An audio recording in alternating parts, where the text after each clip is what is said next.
For cheap gold, items and other boosts for Diablo 4, visit aoeah.com. Check out the link in the description, you get 3% off with the code ARIAT. Hello and welcome everybody. Season 8 of Diablo 4 has begun and the new meta seems quite intense. Instead of jumping straight into the season with a new character, I first tinkered around in the Eternal Realm. As expected, the previously strong builds have been nerfed into the ground again. Neither my Quake Barb nor my Lightning Spear Sorceress can handle the level 100 pit, despite endgame gear and glyphs at level 100. At least it is still enough to defeat the tier 4 bosses, so I've already been able to farm some of the new items. The diversity in drops is refreshing, but I can see much less greater affixes than before. As I do every season, I had already planned some builds in advance and I did quite okay in the past, as I only had to apply some minor changes most times. However, this season it just does not feel the same.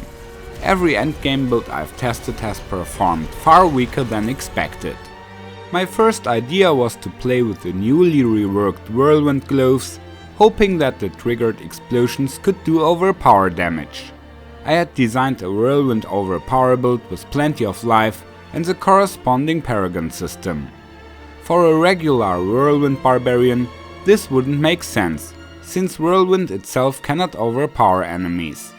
So I tested this idea first, but since the explosions can't overpower either, this was just wasted time. Next I tried a Whirlwind Blood Barbarian, of course as well at level 300 with endgame gear and full glyphs. It was viable for farming tier 4, but when fighting bosses, my Quake build was still much faster. And as you can see, in the pit it still sucks.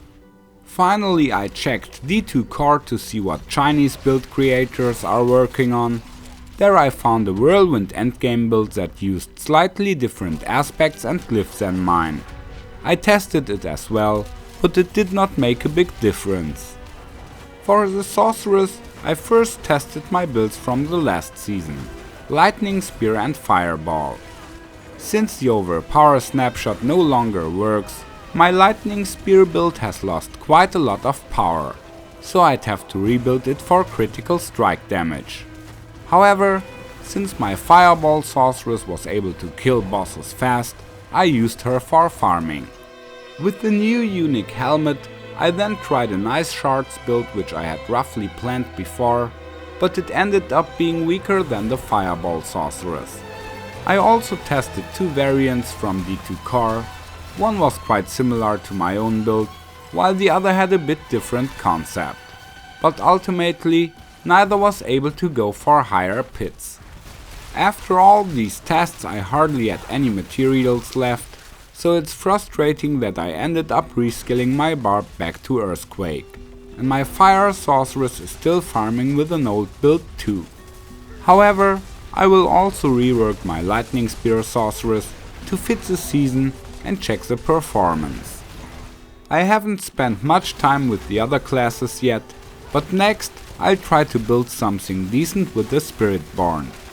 Luckily I have a lot of great items left from season 6, so I can try out different options. Druid builders I've talked to seem a bit frustrated, while rogues are placing their hopes in Deathtrap. Necromancers on the other hand seem to do better, Bloodwave is still very strong, and Bone Spear also has a huge potential. So with my remaining materials, I have put together a Bone Spear Blood Necro. And even with low level glyphs, it's already dealing some massive damage yet. One of my glyphs is still at level 1, so there is definitely much more damage to come. For now, my recommended builds are Fireball or Lightning Spear Mage and Bloodwave or Bone Spear Necromancer. For the Barb, I'm still tending to Whirlwind Earthquake. You can find some planner links in the description below. I say goodbye, take care, and may the loot be with you.